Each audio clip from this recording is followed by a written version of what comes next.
Bonjour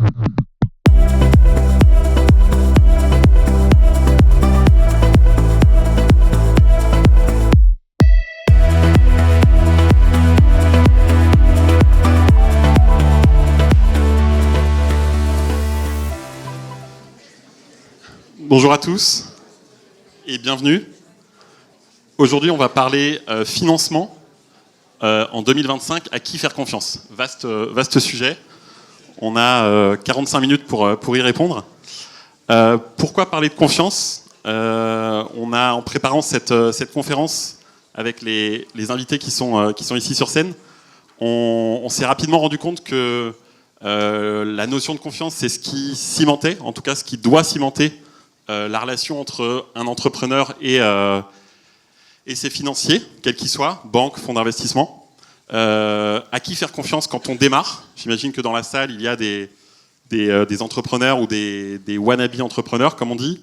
À qui faire confiance ? Comment gérer ce lien de confiance au fur et à mesure du temps ? Puisqu'on sait que l'aventure entrepreneuriale, c'est un long chemin. Voilà les questions autour desquelles on va naviguer, on va dire aujourd'hui, pendant 45 minutes. Je vais tout de suite vous présenter les intervenants. Un tout petit mot sur moi d'abord. Donc je m'appelle Pierrick Tréguer, je fais partie d'une équipe qui s'appelle 2C Finance, qui est un cabinet de conseil financier à destination des dirigeants et dirigeantes principalement de start-up scale-up. On est basé à Paris, à Nantes donc, et puis dans d'autres villes françaises. Et donc ce sujet du financement, vous vous en doutez, c'est un de nos sujets quotidiens auprès des entrepreneurs qu'on accompagne. Donc nos intervenants, je vais commencer par toi, Marlène Grignier, qui est responsable de la filière innovation sur les activités innovantes au CIC Ouest, en version Grand Ouest, je crois, tu m'as dit 22 départements, avec une longue expérience dans l'accompagnement de projets innovants. À côté de toi, on a la chance d'avoir Frédéric Lebrun, qui est partenaire chez Go Capital, un fonds d'investissement qu'on connaît bien ici, principalement sur le Grand Ouest, principalement en amorçage. Et Frédéric a une expérience et une expertise, un track record assez important de 20 ans, plus de 20 ans, 25 ans 25 ans en investissement, principalement en amorçage, mais pas que. Donc merci d'être là, Frédéric. Et puis enfin, je pense que vous connaissez sans doute peut-être l'entreprise Gens de Confiance. J'allais dire start-up nantaise, mais c'est plus une start-up, je pense. On pourra en parler. Qui, si vous ne la connaissez pas, c'est une plateforme de petites annonces qui fonctionne sur le parrainage et la mise en relation, on va dire. Et donc on a la chance d'avoir Ulrich Legrand, qui est un de ses cofondateurs et CEO. J'ai envie de commencer par toi, Ulrich. On va y venir sur l'état du financement en 2025. On se doute que Gens de Confiance est passé par différentes phases de financement tout au long de son développement. Mais on commence tous au même niveau, sur le point de départ. Est-ce que tu pourrais nous partager un petit peu comment ça s'est passé, tes premiers financements, à qui tu as fait confiance et qui t'a fait confiance au démarrage ? Merci Pierrick. Ouais, forcément, le financement est une question clé dans l'entrepreneuriat. Et nous, donc il y a 10 ans, en fait, on a 10 ans cette année, quand on s'est lancé. Donc on est une plateforme B2C, donc faut construire une communauté avant de commencer à avoir du chiffre d'affaires. Donc nous, pendant 18 mois, en fait, on a travaillé en side project avec Nicolas et Enguerrand, qui sont mes cofondateurs. Et ça nous a permis en fait d'expérimenter, d'avoir les premiers membres de Gens de Confiance. Et au bout de 18 mois, en fait, on avait à peu près 50 annonces qui étaient déposées tous les jours. Il y avait une vraie première traction, ce qu'on appelle le MVP. Il y avait un vrai product market fit, terme bien connu. Et ça y est, on avait un début de quelque chose. On faisait un petit peu de chiffre d'affaires. Le meilleur financement, on va le dire, mais c'est quand même le chiffre d'affaires. Commencez toujours par essayer d'optimiser le chiffre d'affaires. C'est le meilleur financement du monde. Et puis... là, on s'est dit, OK, on a un momentum qui est bon. Si on veut le transformer en entreprise, parce qu'on avait d'autres boulots à côté, eh bien, levons des fonds. Et donc, nous, on a été voir, on a fait un petit roadshow. D'ailleurs, on avait été voir Go Capital à l'époque. On avait été à Rennes. On a fait 2 rendez-vous à Rennes, à côté de la gare. Et puis voilà. Donc, on a réussi à lever 500 000 euros. On avait sélectionné 8 ou 9 fonds. Et BPI avait mis 500 000 euros, ce qui fait qu'on avait 1 million, on a pu se lancer. Et ça a été le début. Et après, les banques suivent. Voilà. Une fois qu'on a amorcé un peu cette première phase, qui est un peu la phase difficile, vraiment d'amorçage, le pré-seed ou le seed. Nous, à l'époque, ça n'existait pas, le pré-seed, donc on parlait de seed. Voilà, on a fait une série A en 2019. Les chiffres étaient relativement bons, ou étaient bons, donc on a pu continuer d'être financé par les banquiers. Et puis aussi donc, des VC en 2019. Et voilà. Et aujourd'hui, au bout de 10 ans, on est rentable. C'est le premier exercice où on est rentable. Mais ça y est, on est un peu sorti de cette première phase, on va dire. Ok, très bien. Est-ce que du coup, tu dirais que on pourra venir après sans rentrer trop dans le détail, mais dans le choix des partenaires que tu as eus. Si tu devais citer tu as parlé du chiffre d'affaires évidemment comme premier autofinancement, mais les premiers partenaires du coup qui t'ont fait confiance, donc les banques, BPI, et tout de suite dans la foulée les fonds d'investissement, c'est ça? C'est dans l'autre sens en fait. C'est parce que notre investisseur mettait 500 000 euros, donc c'était Partech qui mettait 500 000 euros, qui est un venture capitaliste assez connu, que BPI mettait 500 000 euros en avance remboursable. Ok, on était sur du 1.1. Ouais, c'est ça exactement. Okay. Et oui, nous on a eu la chance d'avoir. Alors, non, on n'a pas eu de chance sur le seed en fait. On n'a pas du tout eu de chance parce qu'on n'a pas eu le choix. On n'a eu qu'une term sheet. Et en fait, elle était tellement belle qu'on n'a pas laissé le temps aux autres investisseurs de se prononcer. On l'a prise et ils mettent la pression parce qu'on avait une semaine pour la signer. Donc c'est vrai que il fallait aller vite. Et donc moi, le sentiment que j'ai à l'époque, c'est qu'on était on était trois cofondateurs, on s'entendait bien. Il y avait une première traction, on était très très heureux. Mais on était c'était dans notre petite barque au milieu de l'Atlantique avec de l'eau tout autour de nous et rien quoi. Et donc à la première tempête, on était balayés. Et quand Partech est arrivé à poser sa term sheet, moi j'ai eu le sentiment d'avoir un porte-avions qui arrivait à côté de nous et qui nous disait montez à bord. Enfin, c'était juste incroyable. On avait une vue sur tous les marchés, un vrai professionnel de l'investissement qui nous conseillait vraiment, qui avait des expertises, une expertise sur pas mal de sujets, et puis de l'argent. Donc forcément, on change de dimension. Donc c'est très sécurisant quand on lance un projet comme ça. Ouais. Ok. Marlène, côté bancaire, est-ce que tu pourrais un petit peu partager ce que toi tu vas, si on se place dans un côté premier projet, premier lancement, qu'est-ce que tu vas regarder, qu'est-ce que tu vas essayer de chercher pour te donner confiance côté banque? En fait, ça va être dans la présentation du projet qu'on va avoir. Aujourd'hui, on voit beaucoup de dossiers, beaucoup de porteurs de projets. Et en fait, avoir un partenaire bancaire, c'est bien le mot, c'est un partenaire. En fait, c'est pas juste une banque sur laquelle on va mettre des sous. C'est quelqu'un qui va vous accompagner dans votre développement, qui va être présent à toutes les étapes de la vie de l'entreprise. Et quand on voit les dossiers la première fois, en fait, on a besoin de comprendre l'activité, besoin de comprendre où l'entreprise elle souhaite aller et comment elle souhaite se développer. Et du coup, des fois, on tombe sur des projets qui sont très bien, mais en fait, on a affaire à des ingénieurs qui nous présentent des choses totalement techniques. Et ils oublient que nous, on est un peu banquier quand même. Nous, on aime bien les chiffres. Donc, il ne faut pas être trop technique. Il faut savoir, en fait, expliquer son activité. On dit souvent comme si on l'expliquait à un enfant de 5 ans. Mais c'est le cas, en fait. Il faut qu'on soit capable de comprendre pour avoir un accompagnement qui soit le mieux possible dans l'avenir. Ok. On parlera plus tard de l'état du marché actuellement. Frédéric, je voulais te demander, toi, avec la forte expérience que tu as, est-ce que tu vois un petit peu des invariants, en tout cas dans les bonnes pratiques, quand vous voyez des dossiers passer, vous en voyez passer beaucoup, que ce soit aujourd'hui ou, si c'était le cas, quand tu as étudié le dossier de gens de confiance il y a près de 10 ans? Alors, c'était pas moi à l'époque, mais je pense qu'on a fait une grave erreur de pas aller assez vite. J'osais pas le dire. Ça fait partie du jeu. Je te donnerai le nom après.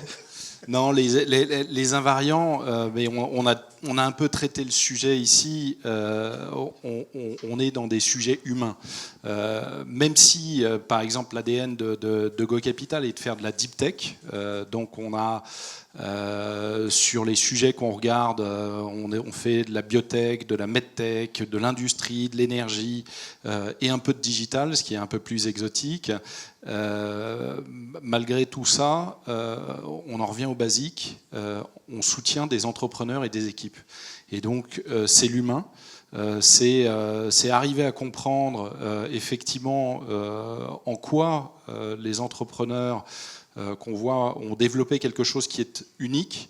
Et il n'y a pas besoin d'être un ingénieur pour être de l'autre côté de la barrière. Moi, ça fait 25 ans que je suis dans cet univers et je suis un pur épicier. Donc, et je pars toujours du principe que si j'arrive pas à comprendre, si un dirigeant d'entreprise ou une équipe n'arrive pas à m'expliquer ce qu'ils font, fondamentalement, quand ils vont voir un client, ça va être compliqué. Parce que nous, des pitchs techniques, on en a toute la journée. Les clients en ont peut-être un tout petit peu moins, et donc cet aspect humain d'être en capacité de passer son message, voilà qui on est, voilà d'où on vient, voilà en quoi ce qu'on fait est unique, voilà en quoi on se différencie, c'est le grand invariant, à mon avis, du métier d'amorçage. Parce qu'on essaye de se raccrocher à beaucoup de choses. On demande des tableurs Excel, des analyses de marché, des choses qui vous paraissent peut-être un petit peu fastidieuses, mais en définitive, ce qu'on regarde, c'est l'humain, c'est voir comment on interagit, parce qu'à partir du moment où on investit dans une société, et en particulier quand on investit en amorçage, on rentre dans une société pour une durée de 6, 8, 10. Il y a certaines sociétés, on est là depuis 12 ans, donc on a intérêt à s'entendre. Effectivement. Ok, et du coup, est-ce qu'on pourrait...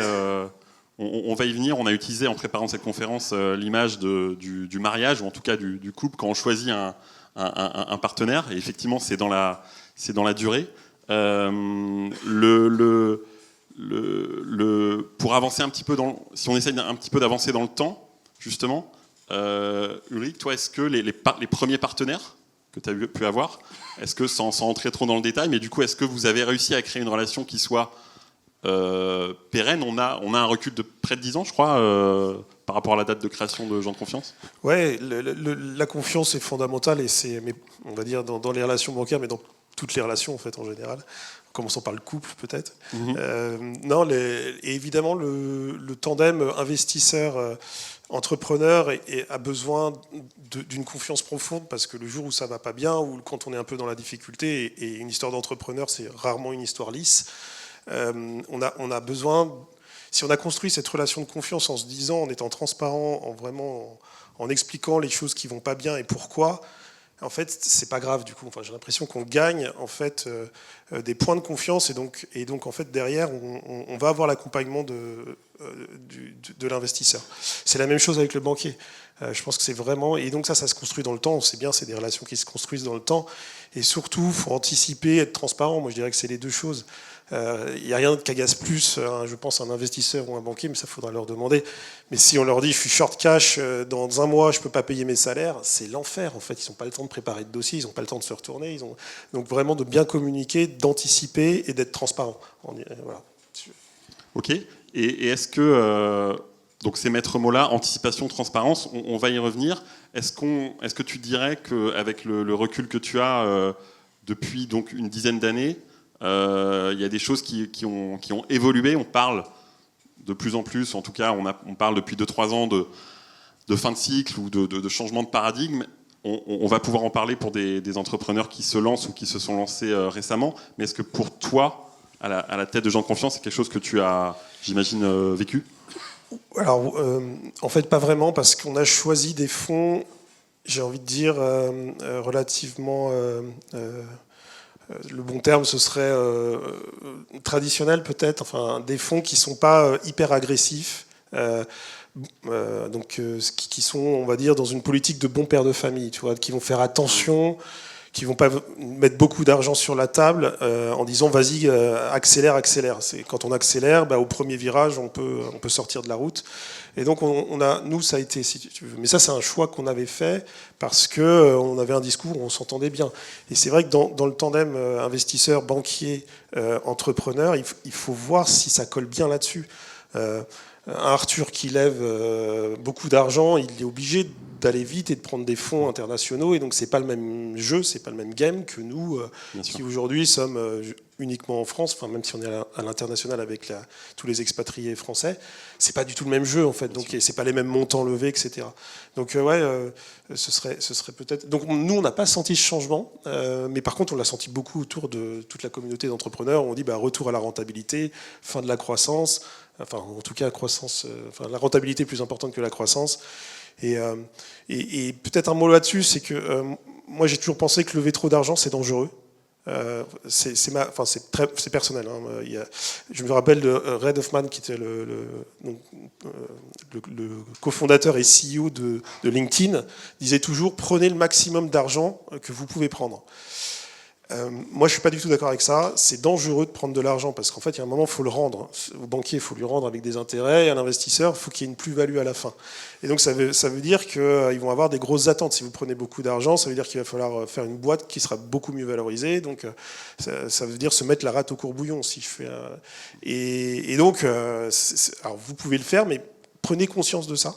En tout cas, moi, c'était plutôt d'aller entre les deux, de trouver la bonne, assez d'argent pour bien vivre, accélérer, mais pas trop pour pas se mettre dans le rouge. Et ça. Quel regard porte la banquière sur ce sujet ? Est-ce que tu partages ça, cette idée de pas aller chercher forcément le maximum ? Oui, je suis assez d'accord parce que derrière, en fait, il faut aller chercher ce dont l'entreprise elle a besoin. Plus elle va chercher, effectivement, plus il faut rendre. Et ce qui peut se passer, c'est qu'une croissance, ça consomme quand même du cash. Et donc l'entreprise, en fait, si elle va chercher beaucoup d'argent et qu'au bout d'un moment, elle passe son temps à utiliser son cash pour rembourser ses banques ou rembourser des OC ou des intérêts, en fait, elle ne le consacre pas à sa croissance. Donc il y a un équilibre effectivement qui n'est pas toujours facile à trouver, mais en tout cas il y a un équilibre à trouver dans le tout. Frédéric, un avis là-dessus ? On appelle ça un petit peu le syndrome de Spider-Man ou Spider-Man. Grand pouvoir, grande responsabilité, on lève beaucoup d'argent, mais il va falloir rendre beaucoup. Donc ça fait partie des choses qu'il faut avoir en tête quand on se lance dans une levée de fonds. Et c'est assez essentiel. Et je reviens au point, quand vous rencontrez des investisseurs ou des banquiers, il y a cette nécessité de trouver un véritable alignement avec vos futurs partenaires. Et cet alignement, on le cherche en permanence. Nous, on pose des questions en amont aux entrepreneurs. C'est quoi tes objectifs ? Qu'est-ce que tu as envie de faire ? Tu as envie de gagner combien ? Et pas plus tard qu'hier, nous, on a fermé un dossier. On avait un entrepreneur qui en a été à sa deuxième boîte. Et là, il a pour objectif, la première, il n'a pas gagné assez d'argent. C'est bien dommage. Là, il s'est donné un objectif qui est relativement haut, qui est 10 millions d'euros. Il a à peu près, il aura à terme un tiers de la boîte, ça veut dire vendre 30 millions d'euros. Et nous, on n'est pas convaincus du tout que sa boîte, on pourra la vendre 30 millions d'euros. Donc on lui a dit, écoute, on ne va pas partir sur un désalignement. On te souhaite surtout de trouver la voie pour arriver à tes objectifs. Mais nous, on serait plus à l'aise. On aime bien ton produit, ton équipe, ton passé, etc. Mais si tu nous avais dit, je serais pragmatique, on serait quand même beaucoup plus à l'aise. Mais aujourd'hui, on sait qu'il y a cette petite musique où, tant qu'il n'aura pas ses 10 millions, il va continuer. Je pense que le sujet de la valorisation que tu abordes est un sujet intéressant. À titre personnel, nous, c'est quelque chose qu'on voit aussi dans les entrepreneurs qu'on accompagne. Pas tous, évidemment, mais certains entrepreneurs qui sont un peu figés, ou en tout cas, pour ne pas dire butés par moments sur ce montant-là. Toi, Ulrich, est-ce que dans l'aventure Gens de Confiance, justement, vous avez su peut-être, à certains moments, tu parlais de la première term sheet tout à l'heure, ou après, dans des tours suivants, être capable de justement faire la part des choses entre quelques points ou pourcentages de valo et le bon partenaire ? Ouais, je crois que c'est un point essentiel. Il y a la valorisation, mais on l'a dit, il y a la personne et donc le mariage qu'on va faire. Et puis il y a toutes les conditions qui sont à côté de la valorisation qu'il faut aussi bien regarder, bien décortiquer. Alors aujourd'hui, il y a beaucoup de littérature disponible sur une bonne term sheet, les bonnes clauses, en tout cas ce qu'on appelle market practice, donc ce qui est acceptable pour les deux parties. Ce sont des choses qui évoluent dans le temps. Ce qui était vrai il y a 3-4 ans, ça peut être moins vrai aujourd'hui. Donc il faut s'adapter. Mais en effet, typiquement, nous, pour la série A, on avait des term sheets mieux disantes, avec des valorisations plus fortes, avec plus d'argent. mais ça nous intéressait moins parce que le fonds qu'on a choisi connaissait beaucoup mieux les marketplaces, connaissait mieux notre industrie, il posait les bonnes questions, il avait fait Se Loger, Price Minister, ils avaient fait beaucoup de Blablacar. Donc en fait, c'était vraiment un investisseur intéressant pour nous parce qu'on est sur les mêmes sujets en fait. Et ça, faut vraiment l'intégrer dans l'équation. Je crois qu'il faut vraiment pas que regarder l'argent, ça c'est certain. Ok, j'ai envie de rebondir sur, pour avancer toujours un petit peu dans le temps. Tu as parlé des 2-3 dernières années. Tu as évoqué aussi, Marlène, un peu le retour en tout cas l'exigence de rentabilité côté banque et côté fonds d'investissement aussi. Concrètement, est-ce que vous pouvez un peu nous en dire plus sur comment ça se matérialise quand vous regardez des dossiers aujourd'hui, par rapport à une époque, on va dire, un petit peu, peut-être un peu révolue jusqu'en 2022. Concrètement, comment ça se passe chez vous dans les dossiers que vous regardez, cette emphase sur la rentabilité? Aujourd'hui, en fait, nous, on a une grille de lecture qui est grosso modo quand même la même dans toutes les banques. Chez tous les banquiers de l'innovation, elle reste assez identique, à savoir, en fait, on va regarder très peu les chiffres au départ, on va regarder tout ce qui est innovation, est-ce qu'il y a un marché, est-ce qu'il y a de la concurrence, parce que quand vous avez de la concurrence, ça veut dire qu'il y a un marché qui est en train de se créer, alors que s'il n'y a pas de concurrence du tout, on se dit, tiens, la société, elle est peut-être en avance sur son temps. Moi, je me souviens avoir vu des dossiers il y a 10 ans d'informatique vert, quand on n'en parlait pas encore, de décarbonation maritime, quand ce n'était pas encore un sujet. Voilà, donc on va regarder tout ça, on va regarder aussi la stratégie où l'entreprise elle veut aller, ce que disait Ulrich tout à l'heure, et ensuite seulement on va commencer à regarder les chiffres et comment la société elle va construire son cycle d'exploitation. Et ça c'est une grille de lecture en fait qui n'a pas changé au fur et à mesure des années. On a vu nous effectivement l'emballement du marché vers 2017 jusqu'à 2022 où en fait effectivement on pouvait lever beaucoup d'argent, c'était un peu facile, mais nous notre grille de lecture elle est restée assez identique. Notre but c'est quand même qu'on ait des entreprises demain sur le territoire qui créent de l'emploi, qui développent des solutions, et pour ça il faut quand même qu'il y ait une rentabilité au bout d'un moment. Et donc alors pas tout de suite sur certains sujets, donc en fait c'est ce qu'on appelle nous les phases de maturité. Sur des marketplaces, on va aller un peu plus vite parce que le marché est plus accessible plus rapidement, on peut créer plus vite du chiffre d'affaires. Sur la biotechnologie, on sait que c'est 10 ans. Voilà, donc en fait, on a des durées moyennes où on sait que la société, elle n'atteindra pas forcément sa rentabilité parce que sur le marché où elle est, il y a une petite moyenne d'âge qui est quand même présente en maturité. Mais ça, effectivement, c'est quelque chose qu'on a toujours regardé et qu'on regardera encore, bien sûr. Frédéric, peut-être sur ce changement depuis quelques années, en tout cas ce changement. Oui, je dirais qu'on est un peu revenu en arrière. Il y a eu toute une période où fondamentalement, un certain nombre d'investisseurs ont considéré que la croissance était le Graal absolu. Et que fondamentalement, pour pouvoir valoriser une société, on regardait son taux de croissance et plus on était haut, plus la valorisation était élevée.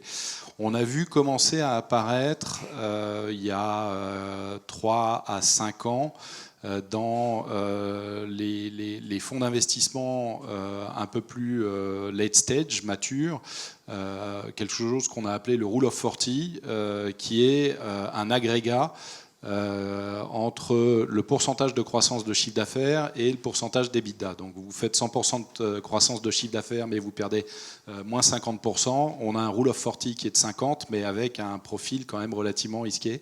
Et on a un balancier qui est venu dans l'évaluation des entreprises de je mets tout sur la croissance, je vais chercher un équilibre là-dessus en essayant d'atteindre ce chiffre magique de 40. Et là, on parle pour les sociétés les plus matures, mais à partir du moment où on est au tour B ou tour C, troisième tour de capital risque. Et voilà ce qu'on regarde maintenant. Mais on en revient en fait fondamentalement à des éléments qui sont assez essentiels. Là, ce qu'on est en train de dire, c'est qu'à un moment donné, une entreprise, il va falloir qu'elle soit rentable. Et ça, on l'avait un tout petit peu oublié. Alors on est financiers tous les deux, même si on regarde beaucoup de choses ayant trait à l'innovation, Mais à un moment donné, l'objet d'une entreprise, c'est pas nécessairement ou pas uniquement de faire de la croissance, c'est de pérenniser son avenir. Et comment on pérennise son avenir? C'est en devenant rentable. Quand je rebondis sur ce que tu dis, quand on préparait l'échange, tu parlais des unit economics à regarder, enfin du modèle économique. Et c'est quand même un point un peu clé à mon sens. On parlait de BP, mais on peut faire un BP le plus, entre guillemets, chiadé du monde, si vous me passez l'expression. Mais si ces unit economics-là ne fonctionnent pas, est-ce que tu peux en dire un petit mot? Et effectivement, ça aussi, c'est un truc qui a été un peu laissé sous le tapis pendant quelques années. Ce qu'il faut avoir en tête, c'est en général, alors, je parle de choses quand même relativement générales, mais entre le tour d'amorçage et le premier tour de capital risque, pour arriver à convaincre des investisseurs de capital risque, il va falloir montrer qu'on a un modèle qui est rentable. Alors ça ne veut pas dire être rentable. Bien évidemment, on ne s'attend pas à ce qu'une société, 3 ans ou 4 ans après sa création, devienne rentable. Si c'est le cas, tant mieux. Mais en tout cas, montrer que quand on met 1 euro en acquisition client, on va en gagner quelque chose. Et on va réussir à couvrir une partie de la marge brute de la société. Donc c'est les unit economics dont on parlait. Et donc on a un modèle. Alors ça peut être un modèle SaaS, ça peut être un modèle de vente de produits, ça peut être un modèle de marketplace. Mais à un moment donné, on met de l'argent dans un coin et on regarde ce qui sort à l'autre bout, en combien de temps, et on regarde si cet élément-là est séduisant. Et en tout cas, un des efforts qu'on porte au conseil d'administration, au board des sociétés dans lesquelles on investit assez tôt, c'est d'essayer on n'a pas les mains sur le volant. Nous, on fait rien, on est juste là, on a le beau rôle. Mais on challenge systématiquement les équipes dirigeantes en leur disant regardez votre objectif et démontrez-nous à un moment donné que la chose va être rentable. Parce que nous, on est sympa, on est dedans, on est dans le même bateau. Mais si vous voulez en convaincre d'autres, ils vont être un peu plus enquiquinants que nous. Ils vont vous demander réellement des chiffres et des résultats et des éléments concrets. Ouais, la roue Forti reste vraie. Et il faut quand même avoir aussi conscience qu'aujourd'hui, malgré tout, on valorise mieux la croissance que l'EBITDA, enfin que le résultat, enfin que la rentabilité, il me semble. Et donc, en fait, c'est un équilibre. Ce que je veux dire, c'est qu'une entreprise qui ferait un bel EBITDA mais zéro croissance, elle vaut beaucoup moins cher qu'une entreprise qui fait de la croissance et un petit EBITDA, quoi. Et donc, il faut toujours, parce que la croissance fait rêver, en fait. La croissance, c'est l'arbre qui continue de grandir. Et on se dit, jusqu'où va-t-il s'arrêter? En tout cas, ça peut continuer. Il faut garder en tête que la croissance reste aussi un élément très important. Sans dévoiler forcément des chiffres, côté gens de confiance, tu parlais tout à l'heure vous avez atteint cette rentabilité. Du coup, j'imagine que pour y arriver, le chemin a été parfois parsemé d'embûches, évidemment, comme tous les chemins entrepreneuriaux.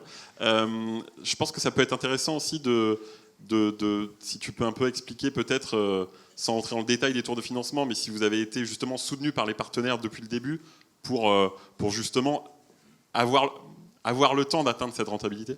Oui, on a toujours gardé la confiance de nos investisseurs parce qu'on était en croissance. C'est vrai que quand on est en bonne croissance et qu'on est en burn limité, c'est-à-dire que quand on n'a pas besoin de faire de bridge ou on n'a pas besoin de nouvel argent, d'aller voir l'investisseur pour lui dire là j'ai besoin de ton argent pour continuer l'aventure, ça reste un climat sympa, quoi. Nous, on a, et la Rule of 40 pour nous reste vraiment la réalité. Je pense que dans l'entreprise, donc aujourd'hui, on est 85 personnes. Je pense que tout le monde la connaît en fait. On communique beaucoup dessus en disant notre objectif, c'est de respecter ça parce que c'est ce qui est attendu par nos investisseurs et donc c'est le jeu à respecter. Donc c'est vraiment quelque chose. On communique énormément dessus. Et le rêve aujourd'hui pour nous, tu vois, ce serait d'avoir 30% de croissance et 10% d'EBITDA. Je pense que tout le monde serait heureux avec ça. Oui, je pense que beaucoup de ce qui est le souhait probablement beaucoup de boîtes. J'ai envie puisque le titre de la table ronde est vraiment sur la situation actuelle, je pense qu'on s'y approche. Marlène, toi, j'ai envie de commencer par toi, peut-être sur tu l'as évoqué un tout petit peu tout à l'heure, mais des bonnes pratiques et peut-être des erreurs à ne pas faire, justement, pour des projets innovants qui se lancent, et peut-être aussi, vu de ta casquette de banquière, sur le quotidien des clients que vous accompagnez, sur la gestion du cash, tout simplement. Si tu peux nous partager des choses que vous voyez aujourd'hui. En fait, aujourd'hui, ce qu'on voit, c'est... on voit des fois des dossiers qui apparaissent au moment de la demande de financement, mais des fois, ils existent depuis plusieurs années et on ne les connaît pas. Or, plus une banque, elle vous connaît de bonne heure, plus elle voit votre manière de fonctionner, elle voit votre gestion de compte au quotidien. Et en fait, la relation de confiance, elle s'est déjà créée à ce moment-là. Donc, quand vous demandez un financement, si ça fait 3 ans qu'on vous connaît, que le compte il fonctionne parfaitement, qu'on a toujours eu c'est vraiment un mariage, c'est ce qu'on disait tout à l'heure, forcément, en fait, on a déjà du crédit confiance qui est là, parce qu'on se dit, non, mais il sait gérer, on n'a pas de sujet, en fait. Donc ça, si j'avais un conseil à donner, c'est... votre banque de départ, choisissez-la bien, parce que si vous la choisissez bien, elle va vous accompagner longtemps en fait. Donc ça c'est le premier point. Le deuxième conseil que je pourrais donner, c'est vous osez, mais c'est vous qui êtes le maître de l'entreprise, vous créez votre activité, osez parler de votre activité, osez la démystifier et prenez pas peur, parce qu'en fait on a assisté il n'y a pas longtemps à une série de pitchs de clients, de gens qu'on connaissait, et en fait, quand ils ont pitché, on s'est dit, soit nous, ça fait 2 ans qu'on les connaît pas, soit ils ont pivoté, on n'est pas au soit courant. ils ont pivoté, on n'est pas au courant. Et en fait, le stress de présentation a fait qu'ils ont présenté un produit qui ne ressemblait pas du tout à ce qu'ils faisaient. Et on s'est dit, mince, c'est dommage, parce que dans la salle, il y avait quand même des gens qui auraient pu les aider. Donc, entourez-vous. Vous avez le droit de paniquer à un moment donné, d'avoir peur de prendre la parole, de vous présenter, mais entourez-vous, parce que en fait, dans les projets innovants, c'est pas comme, je prends l'exemple du transport routier, mais vous avez un transporteur, les métriques métiers, elles sont connues. Dans les projets innovants, on n'a pas de métriques métiers, en fait, il n'y a pas de base établie, et donc quand vous êtes tout seul, chef à bord de votre entreprise, il faut pouvoir échanger avec des pairs, même s'ils ne sont pas dans la même activité que vous, ils vivent la même chose. Donc l'innovation, c'est aussi un écosystème. Il y a besoin d'un peu de tout le monde pour quand même évoluer et ne pas se sentir trop seul par moment. Ok. Quand on préparait cette conférence, tu parlais de ça, et du coup, je me souviens que tu disais, oui, mais il faut aussi savoir trouver le juste milieu. Savoir s'entourer, ça semble être un peu une évidence, mais je pense que ce que tu as dit, c'est assez concret, et en même temps, être capable de ne pas passer son temps... rester aux manettes. Comment on fait pour trouver ce bon équilibre au début quand on n'est pas connu et qu'on se lance ? Ça, j'ai équilibre à trouver, toujours une ligne de crête. En effet, il faut créer des relations fortes, donc passer du temps, pitcher pour voir si on est compris, si ce qu'on dit résonne, si on voit de la lumière dans les yeux de nos interlocuteurs. Et inversement, pas passer trop de temps dans les cocktails, parce qu'il faut être aussi, faut bosser, quoi. Il y a un moment, c'est bien Alors, 0 to 1 est un super événement, donc là, vous faites bien d'être là, ça c'est certain. C'est pas un cocktail encore. Voilà. Ce soir, vous aurez le droit de sortir aussi. Voilà. Mais c'est vrai, il faut trouver ce juste équilibre, parce que moi, j'ai vu des copains ou des entrepreneurs qui gagnaient tous les prix de toutes les compétitions de start-up et qui n'ont jamais rien fait. Nous, on n'a jamais gagné un prix, mais on savait ce qu'on faisait. Et par contre, on a créé des relations fortes avec nos banquiers, avec nos investisseurs, avec toutes les parties prenantes. Et c'est ça qui est important. Donc un petit peu, mais pas trop. Ok, merci. Frédéric, j'ai envie de revenir sur ce que tu disais tout à l'heure. On parlait de l'atteinte de la rentabilité, des métriques. Évidemment, il faut, pour essayer d'être un peu concret, évidemment, il faut...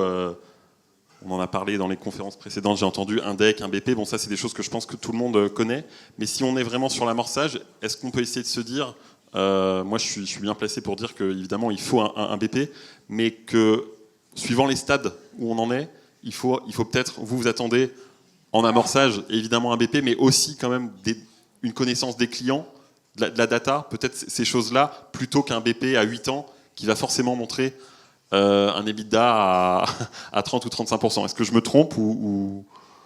Mais de toute manière, le BP, quel que soit le stade de développement, sauf à partir du moment où on commence à être très rentable, où là, je ne vais pas dire que tout se déroule de manière facile, c'est un document, voilà, c'est un acte de foi qui est partagé. Et l'important, c'est qu'il y ait une vision commune sur les objectifs, sur où on va, comment on y va. De manière concrète, ça fait pas loin de 25 ans que je fais ce métier, des gens qui sont encore dans le business plan initial au-delà de 4 ans, j'en ai pas vu beaucoup. Hein. J'en ai vu une, notamment Netatmo, qu'on a revendu plusieurs centaines de millions d'euros à Legrand, mais il n'y en a pas 50. J'ai eu la chance de pouvoir accompagner aussi le fondateur de Talentsoft, revendu entre 400 et 500 millions d'euros. Je vous promets que le BP, 6 ans après ou 7 ans après l'investissement initial, on n'était pas dedans. Hein. Donc on sait être indulgent dans notre métier parce qu'on sait que y a énormément d'hypothèses et l'objectif c'est d'arriver à aboutir à la séparation du mariage. Parce qu'on a dit que c'était comme un mariage. C'est la limite de la métaphore. Alors, je sais qu'un mariage sur 2 maintenant finit par un divorce.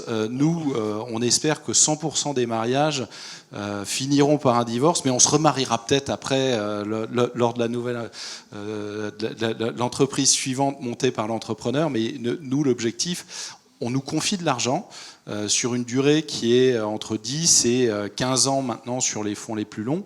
Donc cet argent, il faut qu'on le rende. Et pour le rendre, il faut se séparer à un moment. Ok, j'aime bien la métaphore. Du coup, je rebondis là-dessus et sur un mot qui a été prononcé tout à l'heure, je crois que c'est toi Ulrich, sur l'aspect transparence, en disant finalement, est-ce qu'il faut être en couple, est-ce qu'il faut tout se dire? Ça c'est une autre question, mais en affaires, entre guillemets, dans une relation entre un banquier, un entrepreneur et un investisseur, au-delà de l'aspect BP qui sert du coup à créer les conditions du mariage, une fois qu'on est marié ou en cours de mariage, comment concrètement, peut-être sur l'aspect cash aussi, ça peut se traduire cette transparence, en tout cas, vis-à-vis d'un board ou vis-à-vis de partenaires bancaires? C'est un exercice difficile parce qu'un investisseur, il vous demande d'être ambitieux quand même, d'avoir une projection et d'avoir un peu d'ambition, et à la fois d'essayer d'être dans le BP. Donc et d'ailleurs, c'est souvent une preuve de maturité quand vous arrivez à être dans votre BP. Enfin, tu me diras si ce que je dis est vrai, mais souvent l'investisseur ou le banquier dit si tu arrives à être dans ton BP, c'est que tu as un stade de maturité qui est quand même bien, voilà, ça devient solide. Évidemment, cet exercice est difficile parce qu'il faut montrer qu'on a envie, justement, en respectant un peu cette rule of 40, je reviens dessus, mais c'est ça, d'avoir une belle croissance et de réussir à faire grandir l'entreprise, à pas trop cramer de cash si tu es en phase d'amorçage, et puis à commencer à trouver ton point d'équilibre si tu es dans cette seconde phase. Moi, je crois vraiment, en effet, dans les relations, ça, vous savez, c'est plein de petites choses. Hein, quand on a un pépin RH, quand on a quelque chose qui va pas, ou je sais pas, quelque chose de légal qui vient transformer votre marché, de montrer que vous en avez pris conscience, que vous en avez conscience et que ça va devenir un problème ou ça pourrait devenir un problème. Donc c'est un peu de la gestion de risque. Si vous communiquez ça en board, en fait, ils peuvent que vous dire bravo, quoi, en fait. Donc il faut vraiment essayer et c'est cette transparence sur tous les événements de l'entreprise. Alors est-ce qu'il faut tous dire? Sûrement pas. Il y a des choses, on les garde jusqu'à temps d'essayer de régler. Et si on n'y arrive pas, il faut le dire. Mais en tout cas, mon conseil, c'est d'être le plus transparent possible. Là-dessus, justement, est-ce que ce qui s'applique, ce que vient de dire Ulrich, est-ce que ça s'applique de l'autre côté bancaire, toi Marlène, sur le fait d'apprécier, évidemment pas tout, mais quand même une communication qui ne serait pas juste, voilà, on se parle une fois tous les 9 mois ou tous les 12 mois. Est-ce que tu as des exemples en tête pour un peu livrer ces bonnes pratiques, sans évidemment partager tout?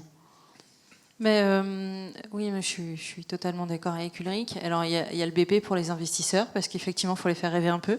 Puis il y a le BP pour les banques. Nous, généralement, on a 2 versions. On a la version du BP pour investisseurs, pour nous dire, voilà ce que j'ai présenté. Et puis nous, il y a le BP qu'on leur demande, ok, mais alors fais-nous un BP où du coup, tu as levé le son, elle est décalée de 3 mois. Ton commercial, il n'a pas été efficace tout de suite, donc est-ce que tu peux pas décaler un peu, mettre les frais tout de suite, mais finalement, il te sera rentable peut-être au bout de 6, 8, 10 mois. Donc non, effectivement, il y a 2 versions. Et puis, il y a la relation que vous construisez. Il y a des sociétés innovantes. On sait qu'elles sont en R&D pendant 6, 8 mois, 10 mois. On ne les voit pas parce qu'elles sont plongées, sont focus. Et puis, au moment où elles commencent à grandir, en fait, on les voit peut-être une fois toutes les semaines ou une fois tous les 15 jours parce que faut mettre des outils. Parce que, en exemple concret, j'ai embauché. Je faisais mes salaires à la main. Est-ce que je ne peux pas faire en automatique ?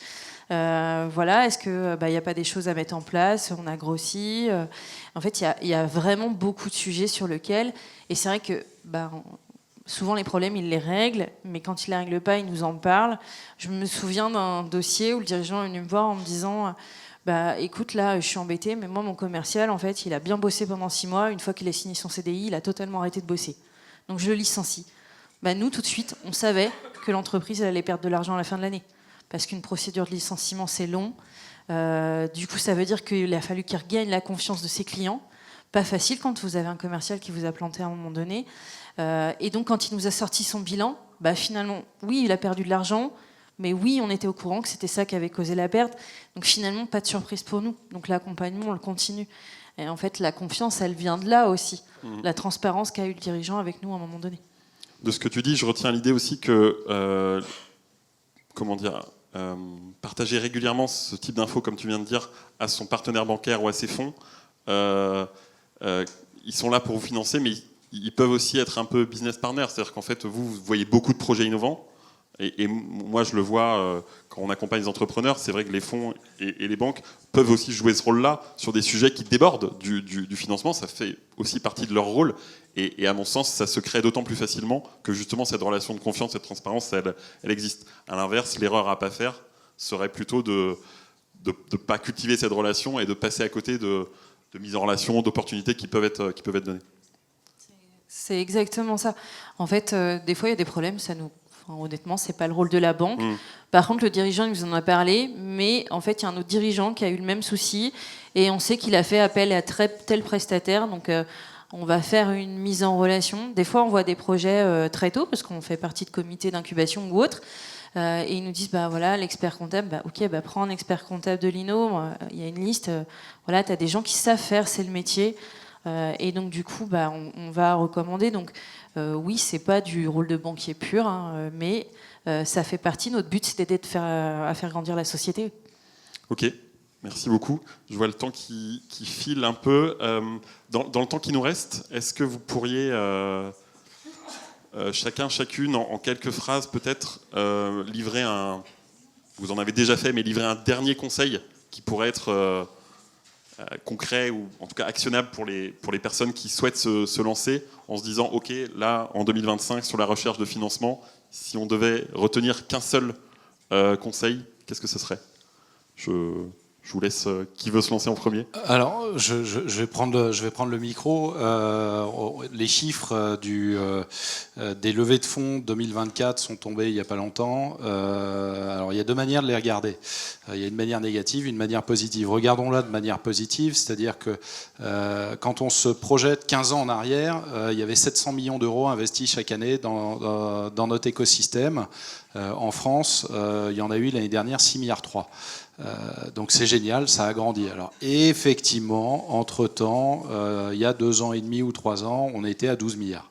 Bon, il y a un peu moins d'argent disponible, mais il y en a encore énormément. Donc regardons les choses de manière positive, et c'est dans ces périodes-là, en général, que se créent les meilleures boîtes. Ok. Est-ce que, Ulrich, tu peux aussi en livrer un dernier ? Il y a toujours de l'argent pour les bons projets. Donc, ouvrez. Si le projet est bon, si vous travaillez votre produit, si vous avez des premiers résultats, un peu de traction, après, il faut se créer un réseau de partenaires. Mais il y a de l'argent pour les bons projets. Il y en aura toujours. Marlène ? Quoi qu'on en dise, depuis 10 ans, le marché de l'innovation a montré qu'il savait être résilient. Donc si le projet est bon, effectivement, il y aura toujours de l'argent pour lui. Ok, merci beaucoup. Merci pour ces conseils. J'ai envie juste de finir avec un mot de la fin. Tu l'as évoqué, Frédéric, et tu nous en avais parlé quand on avait préparé cet échange, qui est de dire que finalement, ça permet de finir sur une note un peu positive. Comment dire, un peu statistiquement, quand une boîte se crée dans des contextes plus compliqués, plus difficiles, il y a plus de chances qu'elle aille au bout, ou en tout cas qu'elle existe dans 5 ans, dans 10 ans. Donc j'aimerais qu'on termine par l'idée de se dire que peut-être dans 5 ans ou dans 10 ans, la cuvée, entre guillemets, 2025-2026 d'entrepreneurs a de fortes chances, en tout cas, d'être toujours là et d'être résiliente, pour finir sur une note positive. Merci à tous.